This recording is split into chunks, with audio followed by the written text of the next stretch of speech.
Buongiorno. Good morning. welcome to Humanity. Come sta today, Kristian? Sto molto bene. I'm well. So you speak a bit of Italian. Welcome to the show. Sto benzi grazie. Good. Anch'io sto abbastanza bene oggi. So no, the answer is no. I'm very, I'm very good at sitting in an Italian restaurant eating their wonderful cuisine, and that's about my limitations. Look, there's nothing wrong with just if that's the only amount of Italian that you'll ever learn, then you're doing pretty well. Well, listen, thanks for joining me today, and fellow podcaster, fellow entrepreneur, and just full disclosure before we get going, I guess, in terms of we met each other or got connected to each other via LinkedIn. We haven't met in person yet, and I look forward to the day that happens, of course. And this is your first time on my sailboat as well, Kristian, isn't it? So welcome aboard. It's my pleasure to be here, and I can't say that I've ever done a podcast on a sailboat before, so this is incredibly unique, and I think it is just amazing. It is just, it's just incredible. Thank you. Well, you're welcome. And it's funny, every guest says that. I don't think anybody's been interviewed on a sailboat before, so breaking new ground in a lot of territory with that one. Quite entrepreneur. It's now, innovative. There's so much to talk about because we both have a passion for business. We both have a passion for helping people and doing all sorts of things. So I just thought we'd have a conversation really today around a lot of those sorts of things, and let my audience around the world. We're going to 110 countries today, Kristian, through our network. So you can speak in as many languages as you want to, and I'm sure there's somebody out there that's going to understand you. And we can go down any topic and any rabbit hole that you want to as well. But I have a question that maybe get us off the ground and get us started, and hopefully it's a question you've never been asked before on a podcast. That's always one of my goals, is to ask a question that never gets asked of my guests. So here we go. How about we start with this one? Here we go. What keeps you awake at night? Oh, actually nothing. Nothing. I sleep like a baby. Yeah. I am. I guess to give you a short answer, I live with purpose every single day of my life. I know exactly why I'm here and what I'm doing. So, and sleep for me is where I recharge. It's where my cells, they get their positive charge at nighttime. I'm not a long sleeper, so when I sleep, and honestly, I hit the pillow and I'm out. It takes me no more than 4 or 5 minutes. And it's the envy of a lot of people, because they're like, for someone who works so much at such an intensity, I'm like, well, we this life, as you said earlier, this life, we only have one. So you've got to enjoy it, and you can't enjoy it when you're sleeping, but you need to get enough sleep to be able to charge you and give you the energy you need to get through the day. And so, for me, as I said, I only sleep 5 hours max. And when I say max, it generally just depends on what time I go to bed. So if I've got, US calls, or I've got time zone calls with clients, then that will impact me, because, sometimes we'll do a session that starts at 9 p.m. and we may not finish until midnight. So, at that point, I always get up at 4 a.m. So, sleep's an important thing. I was going to ask you though, in relation to that, do you actually believe in the concept of sleep? Oh, absolutely. Yeah. No, look, I've actually worked for 50, almost 60 hours straight without sleep. Once I was trying to see how my body would cope. It's not very good for your blood pressure. You need rest. I don't, to me, I've done a lot of research on sleeping, and I've also been, a significant practitioner, but I've never been one that sleeps. So even when I was younger, my family would always say to me, my mum would say, you're up at 5 o'clock in the morning, like you're ready to go. And the reality for me is I just want to live. And that's so important to me. So I believe that sleep is really important, and it is important from a medical perspective, because that's when your cells rejuvenate. There's also a lot of research around the diaphragmic breathing. So when you lie down, your lungs, the bottom part of your lungs, can actually expand, and that actually helps you get a certain amount of oxygen that you normally wouldn't otherwise. I don't know if you're familiar with that process, but we do a simple exercise now if you want. And I'm not a medical practitioner. This is just stuff that I've read and learned over time because it serves me. So I'll do a lot of reading and learning on things that serve me. If you ask me general knowledge stuff, I fail miserably because it doesn't serve me. So, for example, if you're sitting upright like we are now, and you want to breathe normally, normal people, what's the first thing they do is they breathe, and what do? Their chest goes up, right? So if you try that, you will instantly, and your chest goes up. Whereas with me, I've been practicing for many years how to breathe from my stomach. Right. And so that's all about moving your diaphragm up and down. Yeah. And that's what you do at nighttime. Yeah. And does that help the old six-pack when you're breathing from your stomach all the time? Mate, you must have an eight-pack, have you? Mate, there's no six-pack. There's a keg. So once upon a time there was. No, actually, I would argue that there's never been a six-pack. But I did used to bench press 265 kilograms, and I was very, very fit and very strong. But no, I'm a mountain. Is probably the easiest way to describe me as a human. And in fairness, the last 7 years or so, I've really let myself go. So that's one of my huge, and I mean it's one of my huge ambitions now, or actually more a goal rather than ambition, because it's real, around dropping the weight and being in a state, a really good peak state. So I've got about a 2-year process in front of me, and I'm incredibly excited to start that journey. So I'm just going to nail out my notifications because we're off, but they're beeping, and I don't want that to happen. There we go. So I told you how many countries we're going to around the world today, but I didn't ask you to share with everybody where you're sitting today. Whereabouts are you located? Okay, so I'm based in Adelaide, South Australia, so right down the bottom of Australia. And, well, actually, Tasmania is a bit further down, but in terms of the main island, South Australia, Adelaide, a beautiful city. I love living here. It's a fantastic city to live and bring up your children, but it also allows me the flexibility to work internationally. And these days we are not limited by our geography, which is such a blessing. And I say that to everyone. It's don't look at things as obstacles. It's a total blessing. I mean, COVID, which has been so disruptive to so many people, was actually a real massive opportunity in my business, because it finally got people to realize that we can do strategy work, coaching work, advisory work, just how we're podcasting at the moment. It really has changed or created a level of dynamism in my work. But South Australia, we're very well known for our produce, and we certainly have some of the best distilleries and wineries in the world. So it also, it's nice because it's a great place to play. So, weekends you can jump in the car, head out to a winery, have lunch, have the kids playing on the lawns, and then come back home, and it feels like you've had a mini getaway. Yeah, fantastic place. And I've learnt this morning too, there's a half an hour time difference between where I am and where you are. Yeah, as you said earlier, you jumped on a bit early. But yeah, no, it's interesting. So many people have just, how can I say it? So many people of late, particularly during the COVID crisis, have forgotten about time zones. Right. In Australia. Not internationally, everyone knows, but it's almost like people just go, oh yeah, 10 o'clock. It's like, nah, it's 10 o'clock here is 10:30 where you are. So, and imagine when you get it wrong and it's Perth.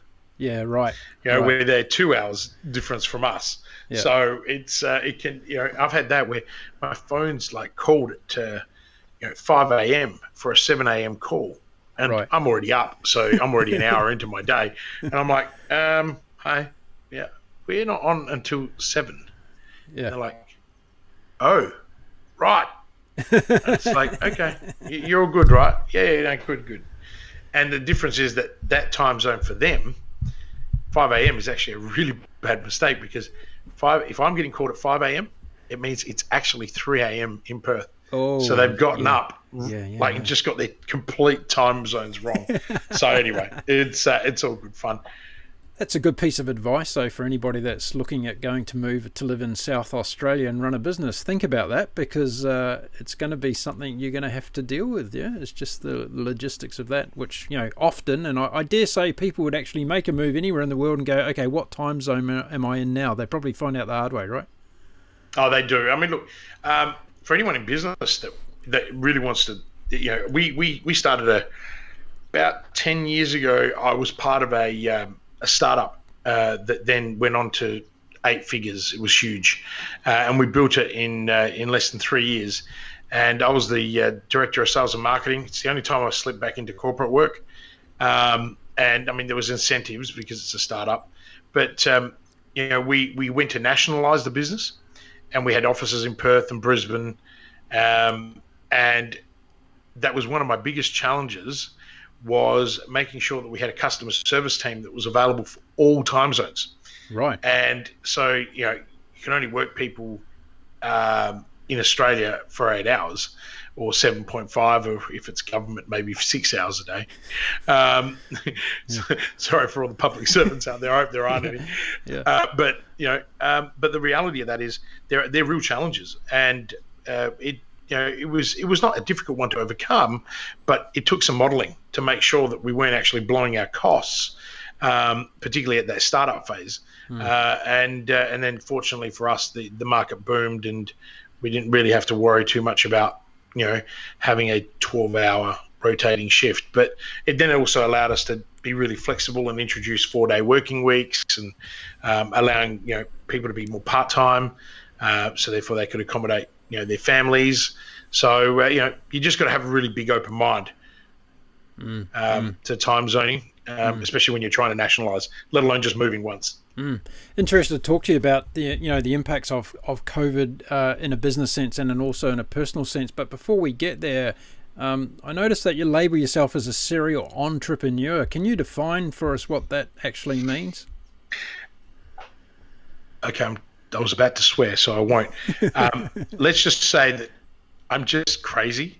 No. So look, obviously an entrepreneur is someone who, well, the exact definition I'm not going to go to, but an entrepreneur is someone who has a passion for something and then goes out and does it, right? So, and they do it for themselves. They own and run their own business, whether it's a startup, a scale-up, or an established small business or medium-sized business, or a publicly listed company for that matter if they've done an IPO. But a serial entrepreneur is someone who does it more than once, generally more than 10 times. I'm at 77 now, 77 businesses. Now, let me be very clear. An entrepreneur is also someone who is used to failing, right? So out of those 77, there has been many failures, some catastrophic, which I'm sure we'll get to. But, about half of those businesses never even got to a company formalization stage. So they were just great ideas that were then turned into businesses trading under another company. And then, while we're out there getting our MVP, our most viable product, we would actually work out where we would sit and how we would sit and how we would operate. And then when we worked out that it wasn't going to go off and make the money we thought, we'd scrap it, Right. And I think that's also the key about being an entrepreneur. Yep. Is you need to know when to say yes and when to say no. Because, I spent the first 30 years of my life just succeeding. And I didn't have this kind of test, learn, test agenda that I now have, or scaling quickly and failing quickly and failing often. Yep. So a lot of those new venture creation sort of failures have sort of happened on the tail end of my career as opposed to the beginning. At the beginning, I had catastrophic failure. But, you know, the first time round as an entrepreneur, what was I was 24 when I started my first business. So, you know, I don't have a cool out of the box entrepreneurship story where, you know, oh yeah, I started selling lemonade at, you know, 5 years old. You know, that's all bullshit. Yeah. You know, I sit there when I hear those stories, I'm like, they are stories that people want to tell now because they think it's cool. You know, that's not it at all. You know, most entrepreneurs, now the studies coming out of Stanford University and Harvard, most entrepreneurs don't make it until they're 43. So I'm very fortunate. I have 2 months to go. Right. And I think that's sort of how I'm trying to answer the question, is that you're an entrepreneur when you have no limitations on your expectations, right? So you're hungry, and you go out and you do what you believe, but there are processes involved, right? So we need to be clear about that. Starting a business, for example, doesn't make you an entrepreneur. Like if you just go out and start one business and it succeeds, there's a huge argument that that's an entrepreneur. But I guess it's like, okay, and now being an entrepreneur has become a big buzzword. Hence why now it's kind of like, oh, well, you know what? I might as well just call myself a serial entrepreneur. Right. Okay, at least I can get away with it. I was going to say 77 people have been locked up for less. Oh, trust me, this is a life sentence being an entrepreneur. Look, when I failed the first time, and I failed catastrophically, like I lost $30 million. I went from, you know, living pretty much semi-retirement at 31 to living on the street and sleeping out of a car, and then couch surfing before I, hands and knees, crawled back to my mother's house and said, hey, I fucked up my life. It's all gone. What do I do? You know, and I'll never forget those days. My mother would come home sometimes and find me in the corner, and I'm staring at the corner, right? Would find me in a corner, and I'd be shaking profusely, and she'd be like, you okay? I'm like, I just don't know what the hell happened. And, right. You know, you're going through this trauma at that time of your life, but that failure ended up serving me tenfold. You know, what it taught me was resilience, and resilience on a scale that is deeply profound. Profound. Right. Yeah, that's really interesting, and I like the way you talk about catastrophic failures, because those are the places where we often learn the greatest lessons, isn't it, in life? It doesn't matter whether it be in business or in any aspect of life. And I'd like to get your kind of thoughts on the word failure, though, because a lot of people would define that in different ways. A lot of people say, oh, there's no such thing as failure. It's all about lessons in life and all the rest of it around that jargon. But what's your consideration of a failure? Look, to me, failure is not a bad word. Okay, and I think that's really important to distinguish. I see failure as an opportunity to start again more intelligently. Now, I didn't say that. That was either Thomas Edison or Albert Einstein. But I just don't remember which one, because they both said it in slightly different ways. But for me, failure is exactly that. And if you adopt an attitude of failing forward, then you will never, ever be concerned about whether or not something is actually going to work. Because if you don't adopt a test agenda in your life, how do you know you're ever making any progress? So failing is actually the only way you're ever going to succeed. Now, what you need to do is put certain measures in place to ensure that you don't fail catastrophically. But failing quickly and often is actually proving to be a method that will help you get from A to B much faster. Yeah, right. And this is the part that so many people miss. How many people do you know, Mark, that spend their whole life trying to be perfect, and then they die, and everyone kind of stands around going, "Shit, that person could have done so much more." Yeah. I don't want to be that. And that's where the opportunity to fail and fail quickly and often is important. However, we live in a country that is plagued by tall poppy syndrome. We are the world leaders in tall poppy syndrome. So, when someone sticks their head out of the cloud, the first thing we do is we attempt to chop it off. Now, that's all well and good. That shit's going to happen all the time. I was on the weekend, I had the privilege of listening to Sylvester Stallone in a exclusive private interview with Tony Robbins, and they're really good mates. And Sylvester Stallone, Tony asked him, he said, "Look, Sly, tell me, what advice would you give to someone?" He goes, be prepared that when you rise, right? When you rise, you will be challenged. And the way to build long-lasting success is that you've got to keep pushing those mountains down. You've got to keep sticking your head out above the clouds. Yep. And you're going to make mistakes, right? And if you understand the story of Rocky, Rocky the movie was Sylvester Stallone's life. A lot of people don't realize that Sylvester Stallone writes almost every screenplay that he has ever starred in. He is a writer. He's a writer first, actor second.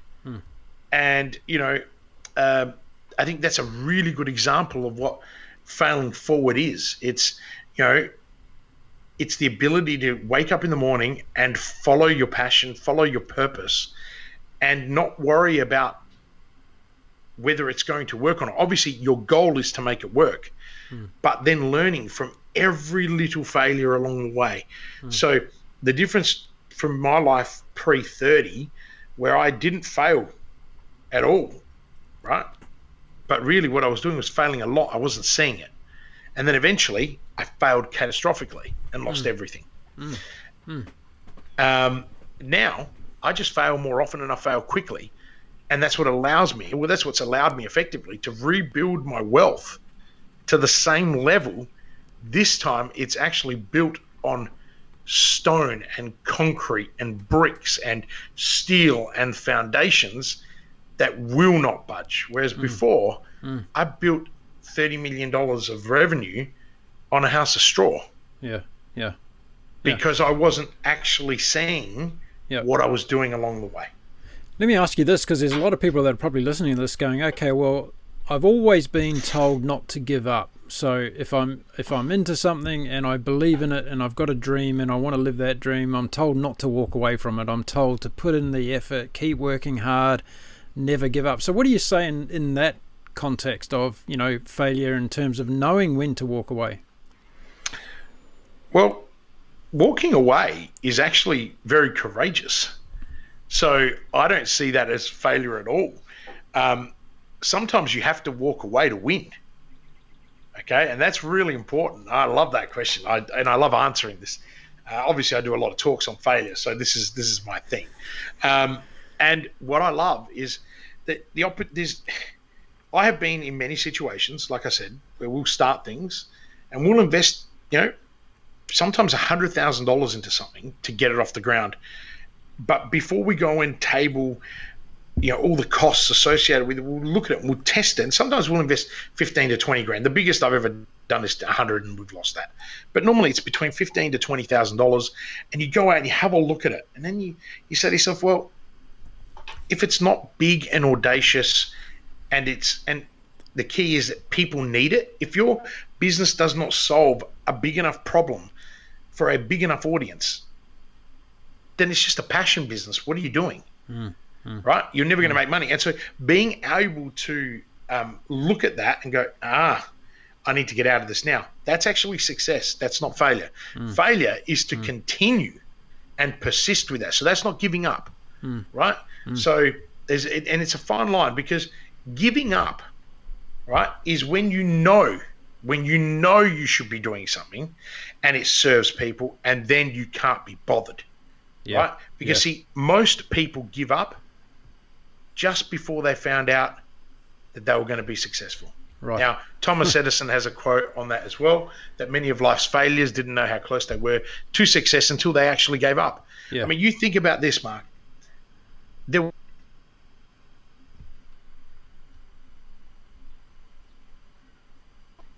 right? There were, I think, 3, but they never got it to work. Edison failed at it over 1,000 times. He persisted. Bang, got it to work, right? Yeah. That, because he believed that could be done. Yeah. Does that make sense? Yeah, absolutely. So, I was going to share a story with you, actually, because please. There's a tennis player. You might have heard his name and understand who he is. His name's Roger Federer. Have you heard of that guy? Oh, yeah. So yeah, he's amazing. What a lot of people don't know about Roger is if you go back to his early part of his career, he used to be a bit of a tantrum thrower, actually. He broke more rackets than Nick Kyrgios has his entire life, but a lot of people don't know that about Roger Federer. And in fact, the year that he made his major breakthrough in Wimbledon, when he played against Pete Sampras and bet Pete Sampras at Wimbledon, he was about to give up playing tennis just a week before that tournament, and he was going to walk away. And the only reason he ended up going was his parents had bought him a ticket to go and play and said, hey, you better go and do this and have a think about it after Wimbledon, whether you want to give up tennis again, and we'll support you in whatever you want to do. And the rest is history. The guy's gone on to get 20 Grand Slam championships after that. So you're right in what you say about how close sometimes we can be to success. And it could be just your next podcast show. It could be your next tennis tournament, right? Look, here's a way to flip that. And look, before I flip it, Roger Federer works and trains harder than any other athlete. And that is why he's world number one. Well, that's why he was world number one for so long. And the irony of it is he beat all of Pete Sampras's records. So sometimes we need to find a tipping point in our life, right?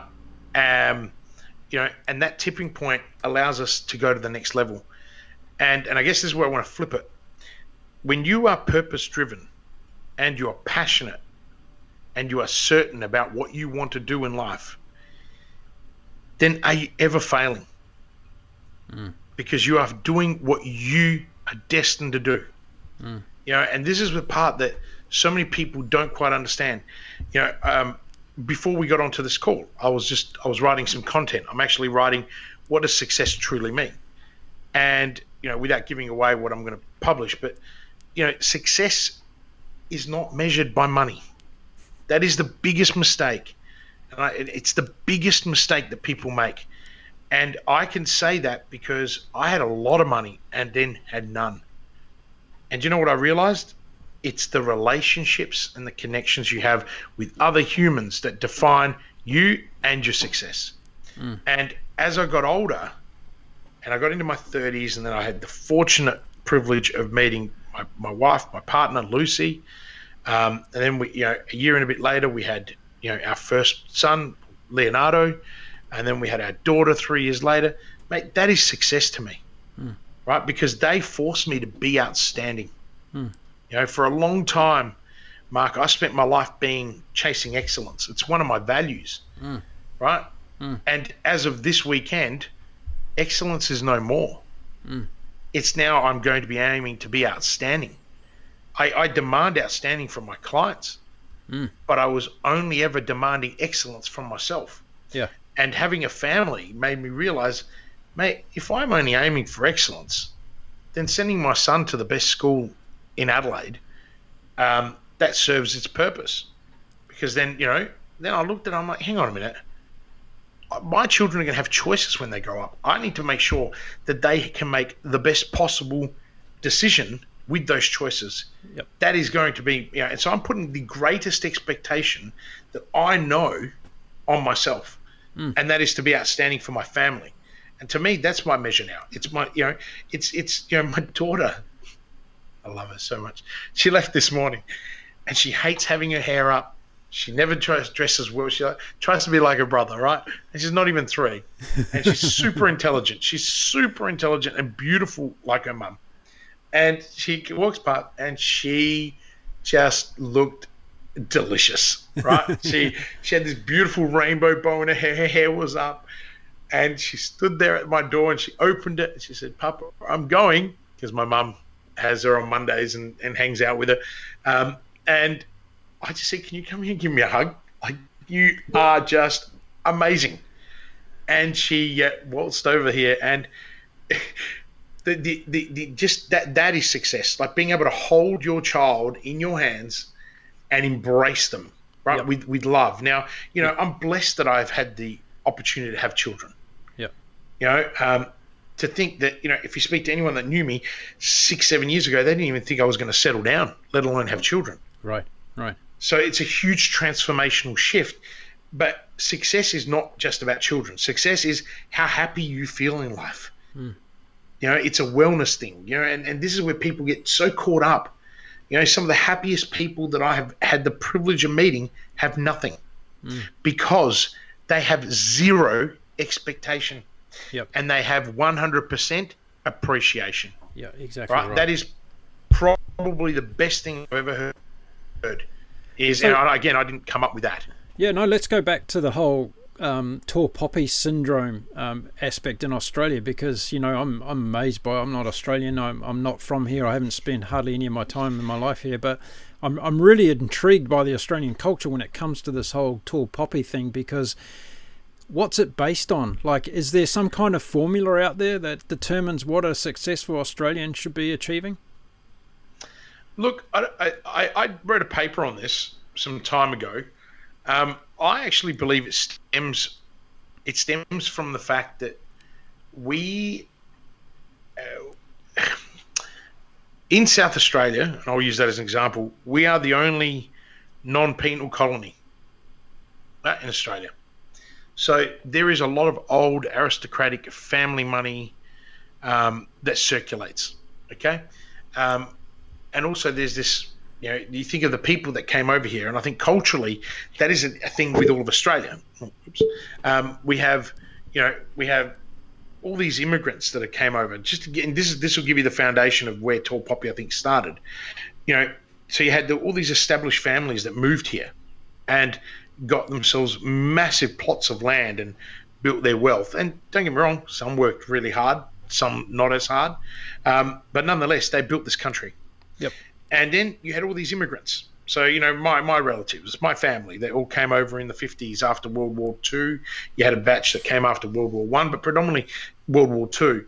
And those immigrants then built the next, and they were happy to have their ass kicked, right?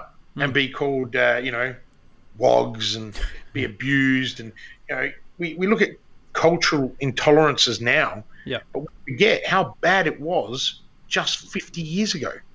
I hear stories from my grandmother was probably one of my biggest influences in my life. You're talking about a woman who came over on a boat with a 2-year-old, right, and then established herself here. And she died, 3 years ago, a matriarch. She'd built a legacy for her family, right, that could retire them. Do you know what I mean? Like her, and she started by working in a sweatshop, where she would get slapped in the back of the head for not going fast enough. And and she was the best staff member in there, earning, I think it was 1 shilling a day, something crazy. The stories that she still has the first coin. She had the first coin. Now it's somewhere in a safe. The first coin that she had, because she wanted to keep it. And she said to the guy in Italian, "Son cornuto," right? Which means you're an asshole. And then in Italian, she also said to him, "I'm going to buy this business from you." She set herself absolute certainty. Now, to just sum this up, she was fueled by that. And this is what entrepreneurs and people that suffer tall poppy do, is they can be driven or they can fall in a heap and die. That building that she worked in the sweatshop, she bought it in 1985. 30 years later, she bought it. All right? Yeah. And she then built her another business out of that. She had built 5 or 6 successful businesses, owned shopping centers, and she did it by working her ass off. I saw it with my own eyes. Yeah. And that's where I think it installed an incredible work ethic in me. Yeah. And the amount of respect that her and my grandfather developed over the years. My grandfather was a bit of a philanthropist. A lot of people say that we're very similar, but he gave a lot of his money away. So my grandmother actually, when my grandfather died young, that's when she actually made all of her money. Right. Because he would just give it away. Yeah. Anyone that needed money, our family hasn't got any money, I'll give. Whereas she was a little bit like, hang on a minute, we can't do this. We're going to go broke. Yeah. Right. So, but the moment she was a single woman at 60 years old, within 15 years, she quadrupled her wealth. Wow. Right. And she always says, because I said to her, I said, no, why did that happen? She goes, I stopped caring about what people thought. And when I look at that, I get such inspiration, because instead of her trying to combat, like I've been one of those people that's tried to combat tall poppy for a long time, until when she said that to me, and I realized I got to stop caring. And if you then do the research, tall poppy is something that's around. It's quite prevalent in a lot of places, actually, not just Australia, but it's quite dominant here. And for those reasons, I actually think it stems from our original culture. I think that we have this sense of entitlement that we should all be equal. Mate, let me be very damn clear. There is nothing equal about life. You know, I mean, we should be grateful for what we have, not expect. You know, we're blessed that we have the best healthcare system in the world. I mean, you know, if you get America, if your employer isn't paying your healthcare, you're up for $35,000 a year. Yeah. Yeah. Right. Like, you know, and people here go, oh, I'm on a waiting list for 3 weeks. What? You know, shit. So we live in a country, like, I mean, have a look at this. You know, we've got, whether you like Scott Morrison or you don't like Scott Morrison and the current government, I take my hat off to him. I would have imagine taking over, becoming prime minister of a country, and then being served a pandemic, and then being served a pandemic as a Liberal Party who is known for never trying to stimulate the economy by just giving money away. And what do? They've given so much of away that I'm almost kind of like, hey, Prime Minister, you want to just pull back for a sec? Yeah. But the reality of it is, it's kept our economy going. Right. And so, you know, I look at those things and go, wow. Right. So we're in a country that we're so blessed. And I think that if we stopped having expectations and just appreciated people, tall poppy would disappear, because what we should be doing is encouraging successful people. And successful people, again, success is not measured by the amount of money you have. I mean, how many people have gone to their grave, right? Have gone to their grave without their song played, right? So to speak. You know, how many people have, because of the fear, right? The fear of being, you know, having their head chopped off if they stand up. How many talented Nobel Prize winners have we missed out on? You know, I sit there and to me, that's why I get so frustrated with tall poppy. And it's interesting. I've learned to let it go, because I've spent a long time, being subject to it, but more importantly, sitting back and saying, hey, how do we stop this from happening? How do we encourage failure, but not failure like intentional with no values?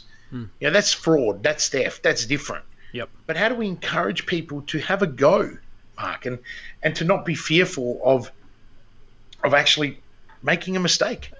So what do you before I ask you the next question, I'm just going to share a little experience that I had. I lived in Singapore for 7 years and love the place for a lot of reasons, particularly from the entrepreneurial spirit that it has, and its history around that has been very amazing. The model of Singapore is incredible itself if you get to know it in an intimate detail like I did.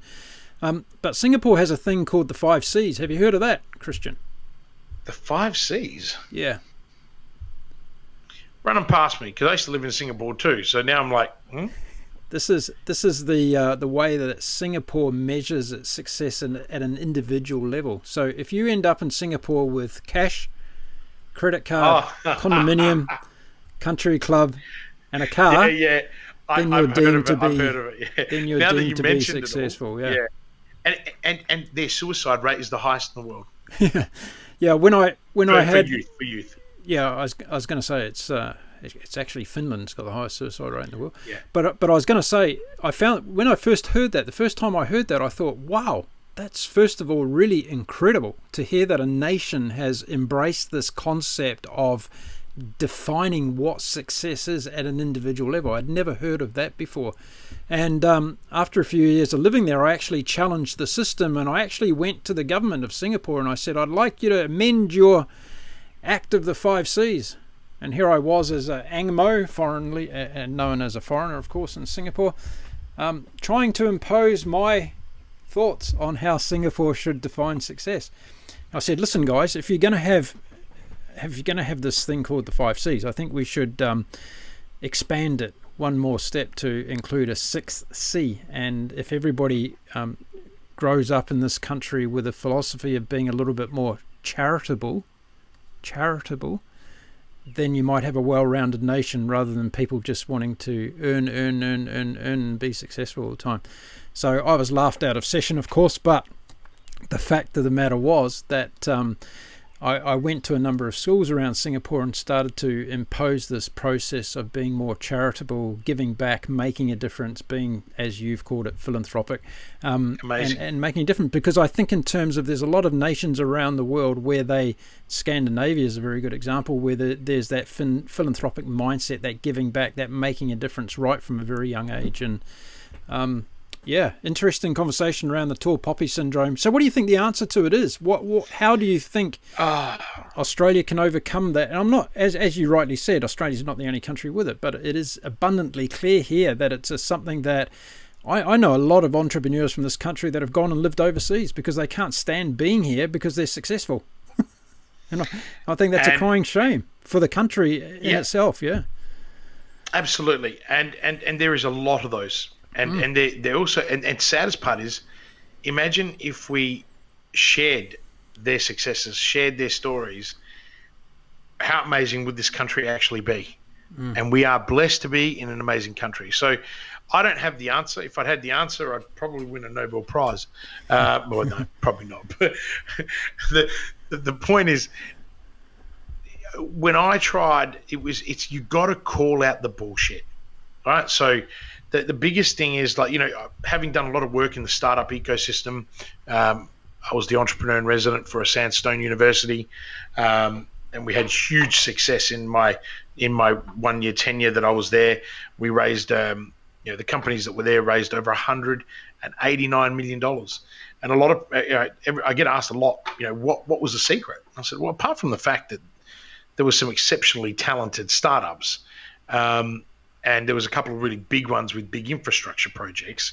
The biggest thing was that there was a good attitude, and that's why I got brought in, because I had international experience and I'd failed enough that I was able to encourage people to fail more often, take smaller risks all the time.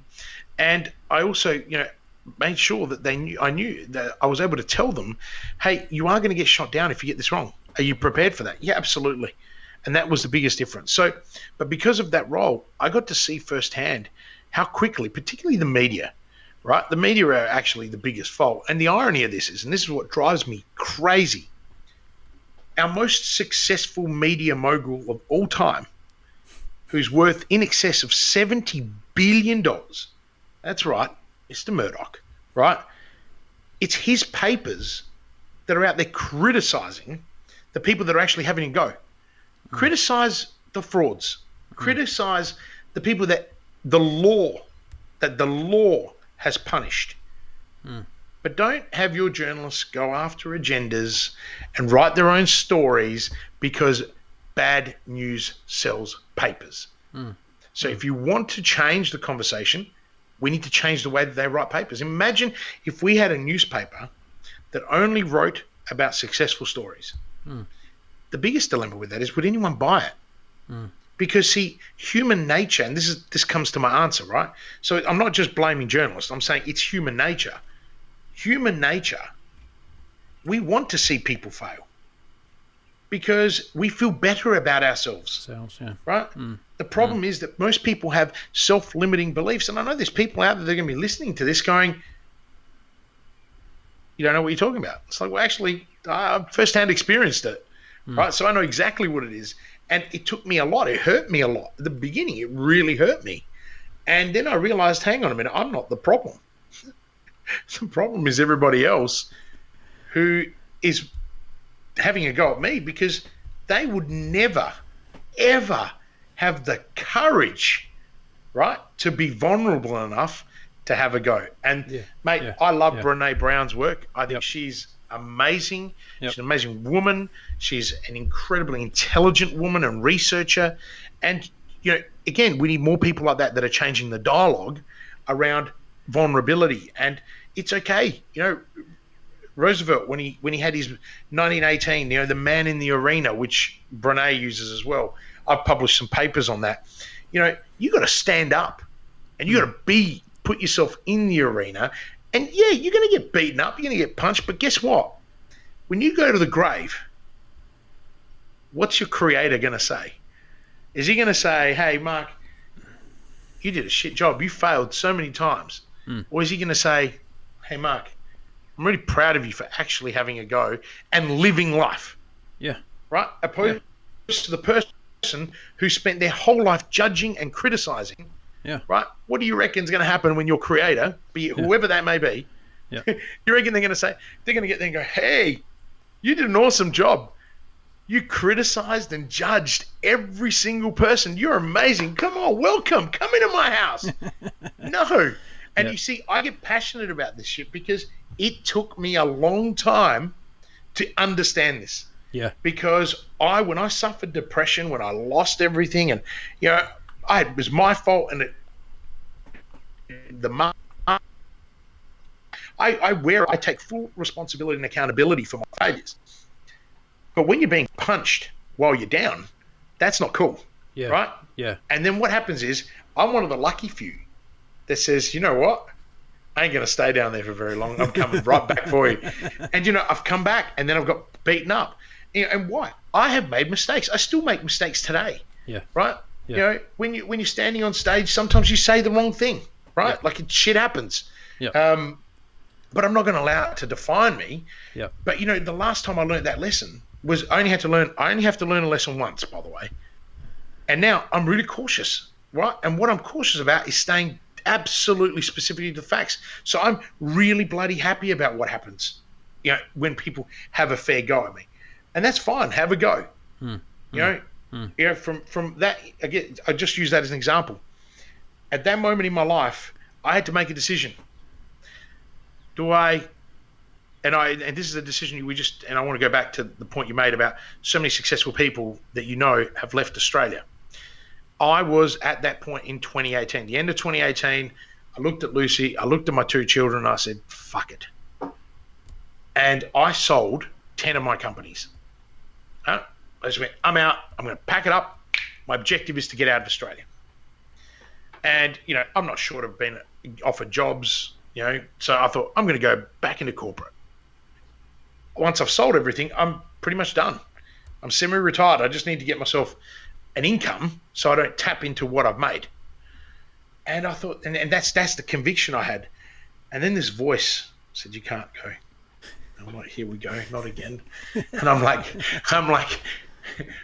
hey God, what's going on, man? What are you doing to me?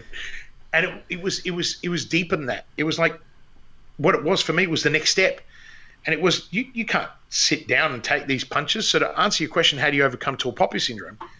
I went out and wrote a book. Right? I went out and wrote a book, and it became an Amazon top 100 book in the world. Not just not just in its category, top 100 book. And guess what? In the past, I never would have taken a screenshot, but because I'd learned, I took a damn screenshot. It was the number 1 hottest release in entrepreneurship for a month, and I took a bloody screenshot every day because I thought, you know what? Someone comes up and criticizes me for it. Here it is. Right? Yeah. Yeah. What was it? Yeah. 3 months later, I got criticized for calling myself an Amazon bestseller. Right. And I was like, hey, no worries. Have a look at this. The classification for an Amazon bestseller is if you make the top 100 books. Right. That's it. Right. I said, there you go. Yeah. That's the standard. But a lot of things you're talking about, though, and that's really pertinent to leaders and management around the world today. And I'm starting to see a massive shift in mindset here, because we're starting to see leadership with conscious, subconscious thinking as well as conscious awareness, right, coming into the world. And, quite proud of my heritage being a New Zealander at the moment with our Prime Minister, who, for all sorts of different reasons, is making a stand in the world and is getting recognised. She's making mistakes like everybody, but the fact is that she's bringing a more of a holistic approach to the way of managing a country as a nation of people who should be treated as human beings, right? And that doesn't mean that she's not making hard decisions in different groups. So I think we're starting to see, and I'd like to hear your opinion on this, I think we're starting to see leadership, whether it be at that level of nations. You've mentioned Scott Morrison, what he's had to deal with here in Australia since COVID-19 came along, but we're also seeing other leaders around the world that are showing more of a, dare I say it, compassionate side of managing their countries and leading their people. Leadership is a really big topic. Not everyone is a leader, but you can become a leader. And leadership is around compassion. It's empathy, right? You know, emotional intelligence. 20 years ago, 30 years ago, if you actually uttered the term emotional intelligence, you got thrown out of a boardroom, right? Because most of the CEOs of big companies were all CFOs. You know, I'm not saying that CFOs lack emotional intelligence. I'm just saying back then, if you were financially driven, I mean, all you have to look at is that, you know, Friedman's theory, right? Friedman. And, you know, where it's all about returns. It's shareholder returns. Yep. That's all shifted. And it's shifting even politically because we have become responsible leaders. See, there's a difference. I've got a whole podcast on this. So, you know, there's a difference between leadership and responsible leadership. Responsible leadership means you care about all your stakeholders and you engage with them so they can, you know, succeed. But I think the other thing that's really happening, Mark, is this notion of growth mindsets, right? And to be a great leader, you need to encourage. But more importantly, I mean, look, let's look at Professor Dweck. Caroline Dweck is she's the number one researcher in this area of growth mindsets. She's a professor at Stanford University, and you know, a growth mindset is essentially it's a construct, right? But it's a belief that individuals' most basic abilities and skills can be developed through direction and hard work, and therefore brains and talents are just the starting point. Now, when you look at that, okay, what it actually means and what it says is that as leaders, if we adopt that, it means that we can influence everybody around us, right? Because we know that by changing our behavior, right, we can change the behavior of others and we can help them achieve more positively, right? Now, you know, people that have those growth mindsets, leaders that have those growth mindsets, actually tend to achieve a lot more than those with fixed mindsets. And do you know the reason why?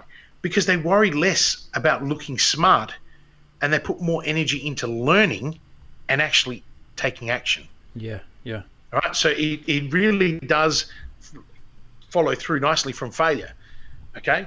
And that's really, really important. Now, I mean, I know, and I think that governments need to think about that, but companies, because companies that embrace a growth mindset, their employees in research have actually reported feeling far more empowered, right, and committed, and they also receive, far greater support within their organisations, as well as collaboration and innovation. Now, if governments are adopting this, and in New Zealand they've adopted it, in Sweden they've adopted this, a lot of places that have adopted this, you're starting to see a really quick transition to change, being able to adopt change, because all of a sudden you're limiting the resistance that is around change. Yep. So that really, and therefore you can't do any of that if you're not leading right. Does that make sense? So leadership, growth mindsets, resistance, change, all kind of come together, and we are now happy to talk about this. And what I love is that they're actually talking about growth mindsets at school. You know, it's about bloody time, you know? Yeah. Yep. I remember, you know, when I went to school, it was tough, you know, if you you were ostracized because you weren't going to become a scientist or a doctor or an accountant or, you know, an engineer. And, you know, being disruptive meant you spent most of your time in detention, or you got expelled or suspended like I did, right? So, and then now, you know, disruptive entrepreneurs are actually being offered board jobs Yeah. to shake the apple tree. Yeah. And it's happening a lot in private companies, public companies that hasn't quite happened because they worry about their risk. But this is, again, how do we change the conversation on business? And probably the only thing that I'd say around that is, not everyone's going to be a disruptor. Not everyone's going to have a growth mindset. Not everyone's going to be a leader. But surround yourself with those people. Or if you are an owner of a company and you're struggling to maintain control and order and you're unsure, hire a consultant or someone around you to help you overcome that step. We talk about coaching, and look, the word coaching in Australia is quite tarnished. It's like tall poppy syndrome, right? Yeah. There's all these misconceptions because there are a lot of really shit people out there selling themselves as coaches, people that have actually done very little in their life and and then go out and try and tell other people. Yep. But we're smart people. And I say to other people, you're smart. Ask someone what they've done. Have an hour conversation with them. And if they move you, if they inspire you to take action and to learn, then you might be on a winner. But the key is, if they don't, there's plenty of others. Go look for them. Yeah, absolutely. Right? And the thing is, for me, I have, people say to me, "Oh, Kristian, you're now a key business advisor to CEOs and a growth strategist." And I'm like, yeah. I said, but I help everyone from a $400,000 business up to a $75 million business. Yeah. Right? That's my biggest customer at the moment, right? But I've worked for customers that have $1 billion. Last year I had a customer that was worth 1.6 billion in revenue. So, because the processes, the systems, they're the same, but it's your thinking. Like, I'm a thinker, right? And because I've got broad experience, but I say to people, you just got to be approachable, right? And if you're a business owner who's struggling right now, and I say this to everyone, have the courage to ask for help. Yeah. Because if a business took you 7 or 8 years to build and COVID has shaken you up so badly, a good business doesn't fall apart. Not when you're getting $750 a week for every employee in your business, right? I've seen businesses that are making more money now than they've ever made. Right? I've seen a lot of zombie businesses too. And it's like, mate, why don't you just shut your business? You're not going to survive. Oh, well, now I'm getting paid. Jesus Christ. Right? So, and this is just conversations at tables, but the key is, I look at all my clients during this crisis, and we're up 15 to 30% on pre-COVID numbers, and none of my clients qualified for JobKeeper.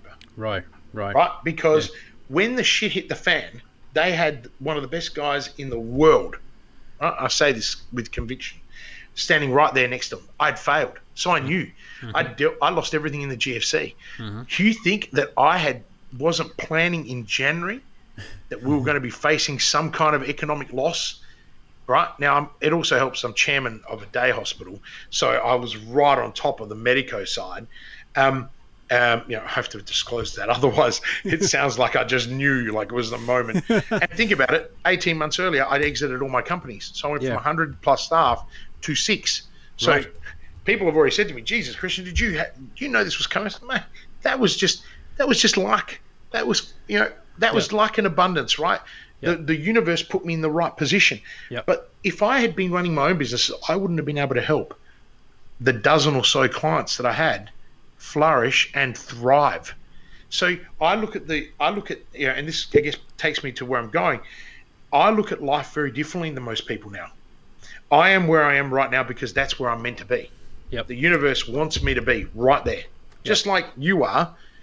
And I'm very jealous that you're on your boat, right? The thing is, we are where we are. And if you start to just sit quietly and connect with the universe, and this is not a religious thing, this is just me being serious. You cannot deny that we are all energy. Everything about us, we are 100% energy.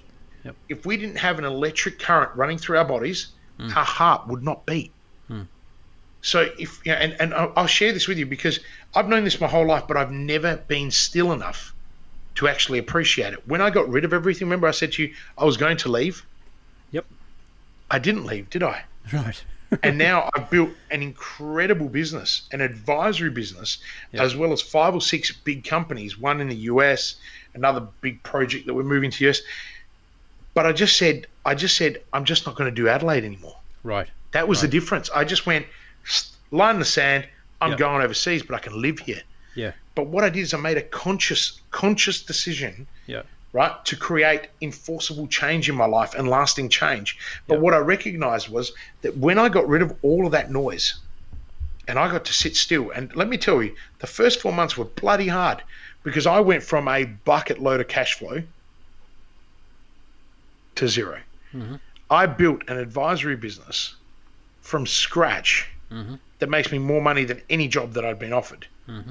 Okay, now I don't earn the sort of money that Alan Joyce earns at Qantas, but the reality of it is I made more money in 12 months because I was fulfilling my purpose, because I was able to sit quietly enough and go, you know what, all of this experience that I've got in my life, why is it only serving me?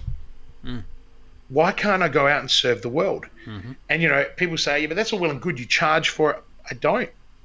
I have a philanthropic side. I have 2 clients every 12 weeks that cannot afford me, right? If they can prove that they do an asset test, if they can't afford me and their idea is good enough, I will help them through it. Mm-hmm. Mm-hmm. Right? And I give them a 30-minute session every week for 12 weeks. Mm-hmm. One of my clients built a $250,000 business in 12 weeks.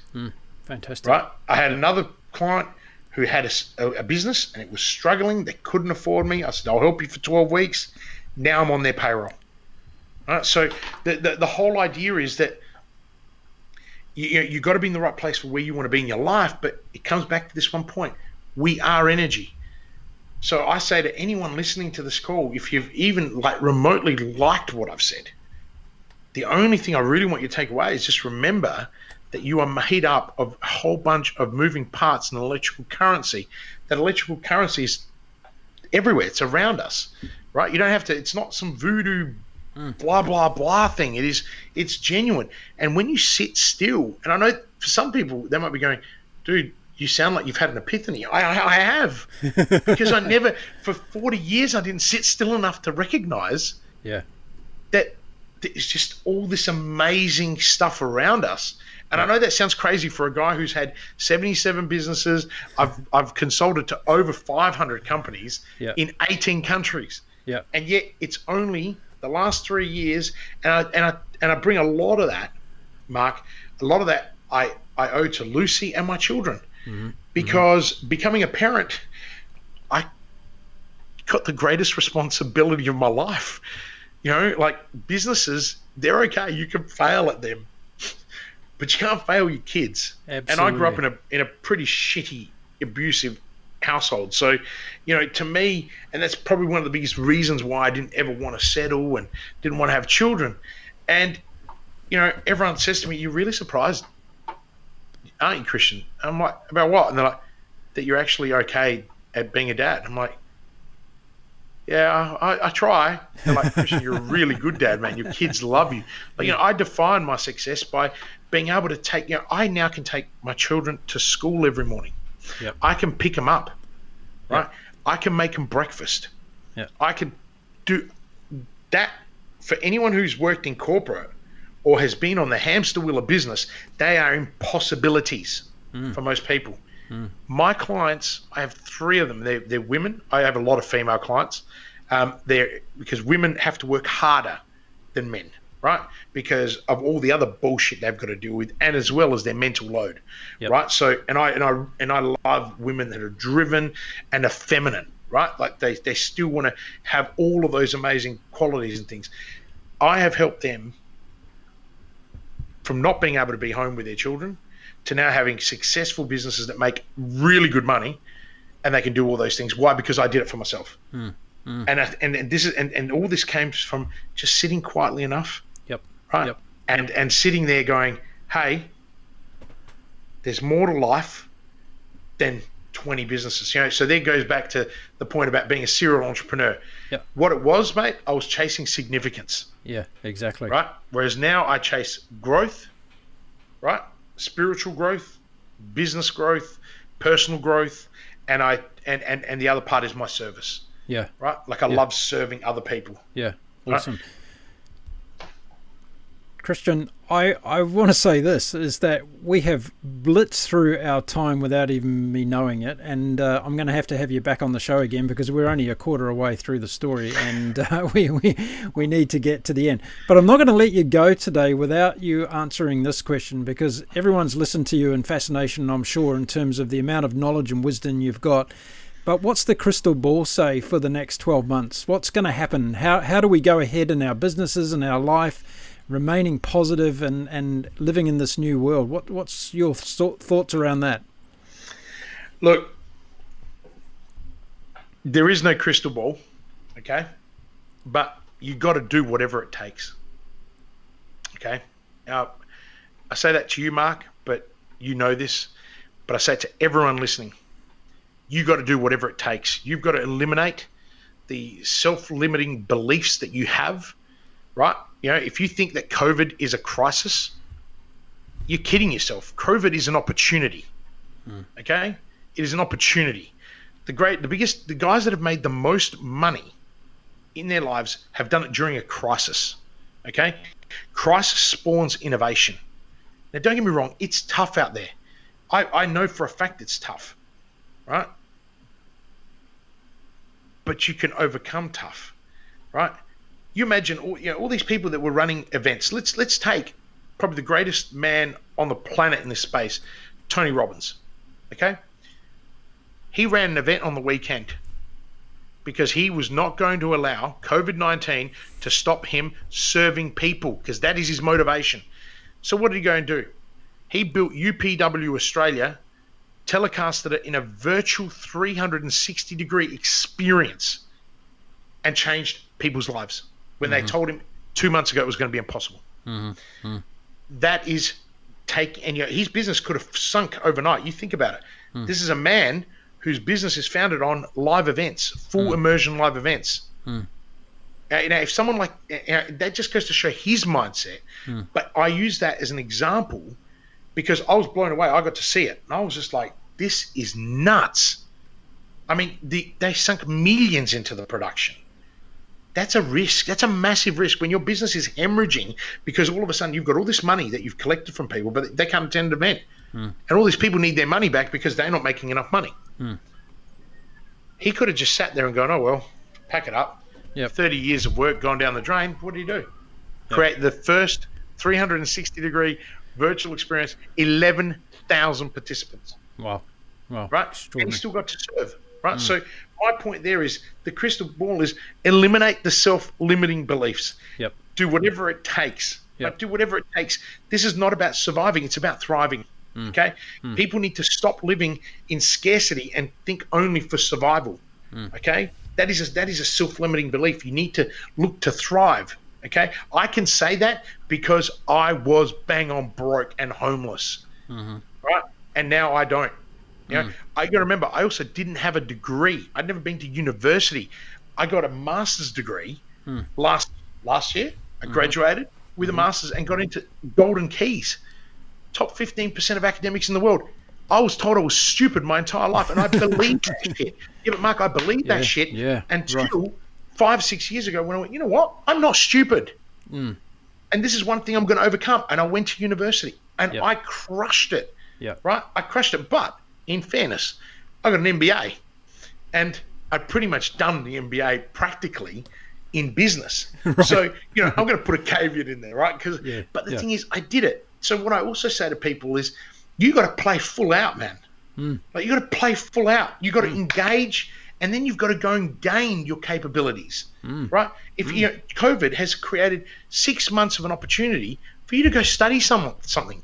Like, let's say that you're on JobKeeper, and you know your boss has said, okay, you only have to work 25, 30 hours a week for your $750. You've just had 10 extra hours.